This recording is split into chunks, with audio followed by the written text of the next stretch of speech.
Friends, we are on the brink of a significant transition in the life of our church. In 8 weeks' time, Pastor John is retiring after serving here at Mountain View for over 28 years. Now, I know what you may be thinking. Where is Pastor John? Don't worry, he is okay. In fact, he's better than okay. He is currently laying on a beach in Mexico, soaking it up with his soulmate, Chris. But he has given me his word, his promise that he will return after his vacation to finish up his last 7 weeks of work. But as we think about this transition, I really want to encourage all of us to think about what it means to say goodbye well. Because Pastor John, although he might be planning on attending Mountain View when he retires, he's no longer going to be serving as a pastor here. And so to facilitate our thinking, our feelings, and our prayers during this huge transition in the life of our church, for the next 2 months, we're going to be studying 2 Timothy together in a new sermon series entitled Heritage. And we're going to look at our spiritual heritage as we ask ourselves, what wisdom, what teaching has been passed on to us from those who came before us? And what do we want to pass on to the next generation? 2 Timothy was the Apostle Paul's very last letter. It is his final goodbye to his beloved protege, Timothy. And it was his most personal letter. Most of his letters, remember, are addressed to entire church communities, but Titus and the 2 letters to Timothy are addressed to a single person. And as Paul writes this letter, he's most likely sitting in a Roman prison, chained to the wall on death row. He knows his days are numbered, which is why he writes in chapter 4, I am already being poured out as a libation, and the time of my departure has come. I have fought the good fight. I have finished the race. I have kept the faith. As Paul comes to the end of not just his ministry, but his life, he takes up the pen one last time to remind Timothy of what matters most. Scholars have tried to piece together the context of what exactly was happening in Timothy's life that prompted Paul to write this letter in the first place. Timothy was most likely still on a pastoral assignment in Ephesus, where he was dealing with controversy and conflict with false teachers in the church. And remember, Timothy was young, probably a little bit timid in the face of these other teachers, so Paul wants Timothy to be confident in his faith. Back in his first letter to Timothy, Paul says, don't let anyone look down on you because you're young, but set an example for the believers in speech and conduct, in love, in faith, and purity. But in this second letter, Paul moves from just simple encouragement as he tries to remind Timothy who he is, where he comes from, and what God has called him to do. Which makes me wonder, as we piece together the clues from this letter, remember, when you're studying the epistles, you're reading somebody else's mail. But I wonder, was Timothy going through some kind of identity crisis? According to psychologist Konstantin Lukin, an identity crisis is usually brought on during seasons of change or transition. And there are 5 different symptoms of an identity crisis. Number 1, questioning your basic understanding of who you are. Number 2, feeling anxiety, restless, or dissatisfaction with your life. Number 3, changing yourself to suit an environment, situation, or relationship. Number 4, trouble answering questions about yourself. And number 5, hesitancy in your decision making. Now, I'm not sure if Timothy would be able to resonate with all 5 of those, but can we just stop and ask, what do we know about Timothy? We know that he was half Greek and half Jewish, which naturally raises questions around identity. We know that he was in a highly contentious and stressful situation in Ephesus. We know that he was over 1,000 miles away from his home. And we know that his father figure, Paul, was in prison for doing the same kind of work that he was doing. But most of all, we know that his mentor, Paul, felt it necessary to remind Timothy who he was, to remind him where he comes from, what his gifts are, to challenge him to be confident in his identity. Listen again to verses 5 through 7. I am reminded of your sincere faith, a faith that lived first in your grandmother Lois and your mother Eunice, and now I am sure lives in you. For this reason, I remind you to rekindle the gift of God that is within you through the laying on of my hands. For God did not give us a spirit of cowardice, but rather a spirit of power and of love and of self-discipline. The word rekindle that Paul uses here is like a fire that has died out, that needs to be fanned back into life. So again, what would prompt Paul to write these things to Timothy? Paul says, remember the faith that was passed on to you through your mom and grandma. Remember your spiritual heritage. Remember the gifts that God has given you. Rekindle those gifts. Bring them back to life. Remember your ordination when I laid hands on you. Remember who you are. Now, as we step back and think about our world today, I think it's safe to say that there is no shortage of identity crises, plural. Our country, I think, is having an identity crisis. Who are we? What do we value?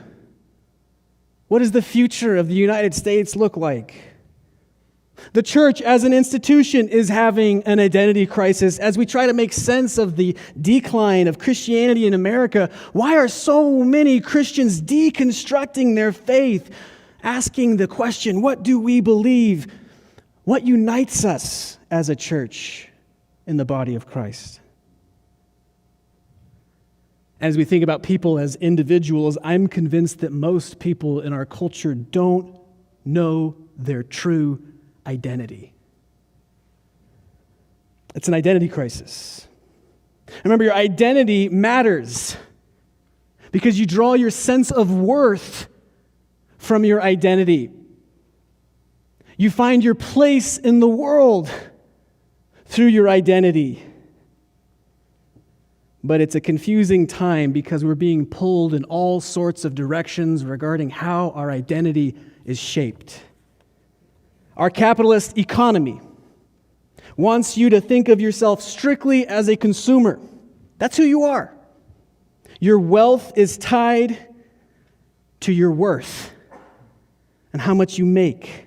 So your goal in life should be to climb the corporate ladder so you can make more money, so you can obtain more, consume more, and yes, hopefully spend more. Meanwhile, Hollywood, Disney, and the media would think of yourself as an autonomous individual. And the message from Hollywood and Disney seems to be that you will discover your true identity only when you follow the desires of your heart. Identity is found within.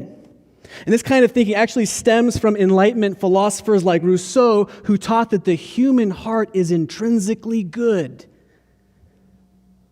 And then there's the secularists and the new atheist movement, and they would say that you can create your own identity in your head. You can create your own meaning because life has no fundamental meaning of its own. So just make one up that works for you. It's not surprising that a recent survey found that 63% of people in the age group of 18 to 34, 63% say they have a hard time finding what their purpose in life is. Remember, purpose is tied to identity. A major portion of young people don't know who they are. In fact, 1/3 of that age group has contemplated suicide in the last year. Suicide rates are up 16% in the last 10 years. People are struggling to find their true identity. In his book, Flesh, Hugh Halter describes an experience of taking his daughter to get a tattoo. I'm pretty sure she was over 18, but anyways, while his daughter is getting a tattoo, he asks the tattoo artist, "Why are so many young people, do you think, getting tattoos? Why is this industry exploding so much?" And the artist says this: "Because it's something permanent, etched in someone's flesh, that can't be stolen, it can't be taken away, and it can't be corrupted. It's unique to them, deeply, irrevocably theirs, and represents a story that has formed them. When someone lets me etch something meaningful on their skin, that matters a lot to me, but it should matter even more to them. Skin matters." There's a craving in our culture for a permanent identity. But our question this morning is, what is a biblical understanding of identity? The truth is, you are so much more than a mere consumer. Your identity and your worth is not tied to your achievements or the size of your wallet. And contrary to what Disney would have us think, identity is not found in here, which Calvin called a factory of idols. And identity is not created up here. True identity is bestowed upon us from above. In John 3, Jesus told Nicodemus, "No one can see or enter the kingdom of God without being born from above." And this new birth is a way of understanding our true identity, which can only be given to us by God. David Benner writes, "We do not find our true self by seeking it. Rather, we find it only by seeking Christ." Think about this logically. Your true identity as a created being only makes sense when it is given to you by the one who created you. My favorite example of this comes from Genesis 32. Jacob is making his way home after a 20-year exile when he comes to a place called Peniel, next to a stream where he meets God. And then Jacob wrestles with God all through the night. And as day is breaking, God strikes Jacob on the hip, dislocating his hip. And then Jacob grabs a hold of God and says, "I will not let you go unless you bless me." God says, "What is your name?" He knows what his name is. He says, "What is your name?" It's Jacob. And then God says, "You will no longer be called Jacob. You will be called Israel, because you have wrestled with God and humans, and you have prevailed." God renames Jacob. God gives Jacob his new identity. As we often sing in church, "I am who you say I am." And who does God say we are? 1 John, "Behold, what manner of love the Father has bestowed upon us, that we should be called children of God." Do you know who you are? Do you need to remember who you are? One of the biggest differences between ancient culture and modern-day Western culture is that we like to think of ourselves as individuals. That's how we find our identity. But in ancient culture and in some Eastern cultures today, your identity is tied to your heritage, to your family. You are the daughter of someone. You are the son of someone. And God calls us his children. You are a beloved child of the King, like we just sang. And one of my favorite books, The Count of Monte Cristo, and I believe they made a movie of that as well. Edmond Dantes is a merchant sailor who is accused of treason and arrested without trial on the day of his wedding, no less. And thought to be dead by his family, Edmond Dantes is imprisoned for 14 years in the Chateau d'If. And rotting away in a dark cell, Edmond slowly loses his faith in God as he slips into total despair. And after 6 years of imprisonment, Dantes is on the verge of suicide when something unlikely happens.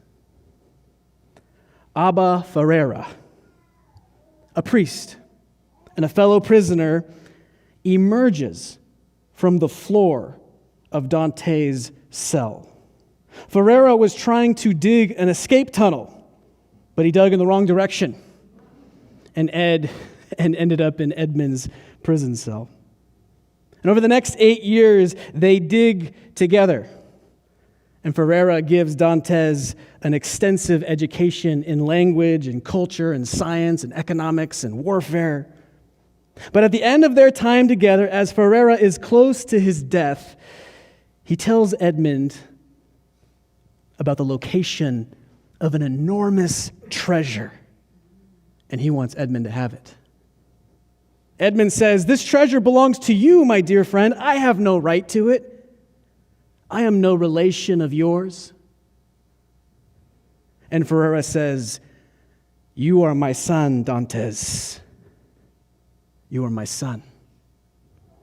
You are the child of my captivity. You are my son." Ferreira dies. Edmond escapes with a new identity and an enormous inheritance. The Bible tells us that we are imprisoned, enslaved to sin and death and darkness. But Christ has come not only to set us free, which he does by the power of his blood, but he has come to adopt us into his own family. Ephesians 1 says that God has destined us for adoption as his children through Jesus Christ. Do you know who you are?